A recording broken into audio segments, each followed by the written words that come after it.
This for you guys. Have you been able to rip? Do we know that she wants to have contact? I want to honor her until I know that she wants to have contact with them. I'm going to order no contact because I don't know what she wants and I want to honor her wishes. I want you to know that I am entering in what's called a protective order. If there's not one in now, let me see. This is a protective order that identifies. Is it Evadne? Is that right? Evadne DeCruz is a protected individual. You cannot commit family violence or an assault against this person.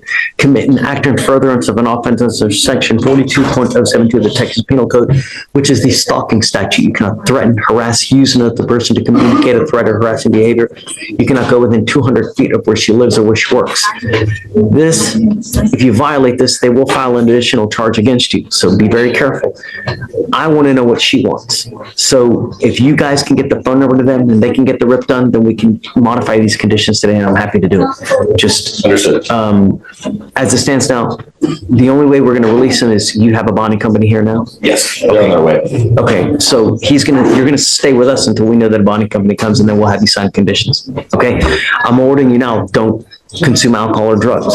I'm going to randomly test you. If I find that you use any kind of alcohol or dope, I'm going to put you in jail. You will not get any more PR bonds from me.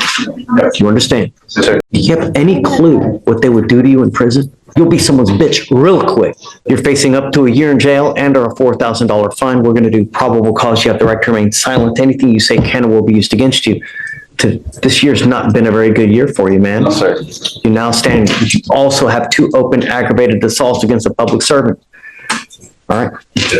August 18, 2024, in Harris County, Texas, officers responded to a disturbance in the 19400 block in 45 freeway. Officers came into contact with the complaining witness and learned that the complaining witness's boyfriend interfered with the complaining witness's ability to call 911 during an argument. The complaining witness stated that she and the defendant were arguing about relationship issues, and the complaining witness is 3 months pregnant. The defendant was driving the complaining witness's car during the argument, and at some point, they pulled over at the residence. The complaining witness asked the defendant to exit the vehicle before she called 911. The defendant refused to exit the vehicle and grabbed her phone and began to dial 911. Or the CW began to dial 911. That's when the defendant reached over and took the complainant's phone. And while doing so, the defendant disconnected the 911 call. The complainant then grabbed the defendant's phone and dialed 911. The defendant then removed the complainant's car keys from the ignition, threw the complainant's phone and keys away from her, and walked away from the scene prior to the officer's arrival. Upon reviewing the 911 call, the officer could observe the complainant yelling, "Stop!" He could also hear a struggle while the complainant said, "Let me go, Kevin. Oh my God, what is wrong with you?" The phone line stayed open for approximately 14 seconds longer. The second call begins with the complainant crying, hyperventilating, and stating that she got into an argument with her boyfriend. The complainant then stated that the defendant put her hands on her when she took his phone to call the police. What happened with the aggravated assaults? And I guess my other question, any alcohol or dope in this one here? There's no allegations in this current case. And the aggravated assaults, they're still pending, Your Honor. Sure. How bad? Are we talking, did he shoot someone, point a gun? I can briefly tell you, Your Honor. Yeah. You're representing him upstairs? Yes. Great. And it was basically 2 officers that were directing traffic off duty. He didn't see them as he lives near a mosque, and there was all this traffic, and he laid on the horn, and then the guy grabbed the door to open it, didn't know he drove on it. And then, so one guy's claims his hand was hurt, and then another officer stepped in front of him. He said he Hit the officer. what he claims. But Any injuries? no.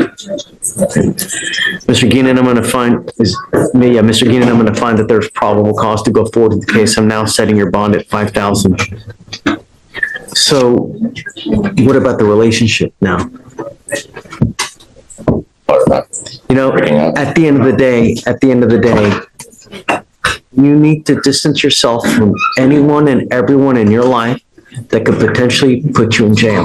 Because just listen, you know, if it's the type of relationship that you're constantly butting heads like 2 billy goats, it's probably best to get away. Especially being that she's pregnant, she's hormonal, she's going to be moody. You know, she needs help. Her feet swell. you know, and at times will be extremely stressful. If you're the type of person that loses it and just can't, then don't. Because you're the one that's gonna end up in custody. Your bonds are $70,000 now. You violate these conditions, you're gonna end up with a $500,000 bond. I will say he's in counseling, Your Honor. We're gonna make some changes.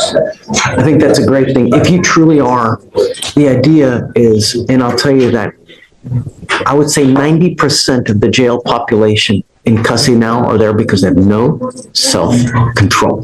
They just wig out, flip out, and do whatever without thinking of consequence, and that's why they're there. Do you have any clue what they would do to you in prison? Take a guess. You'll be someone's bitch real quick. Really. It's not fun. And I'm telling you, I read stuff that turned me white. It was as bad, it had me in damn near tears because it's so bad Yes, sir. in prison. And you? Mm-mm. So, state, as far as contact with the complaining witness,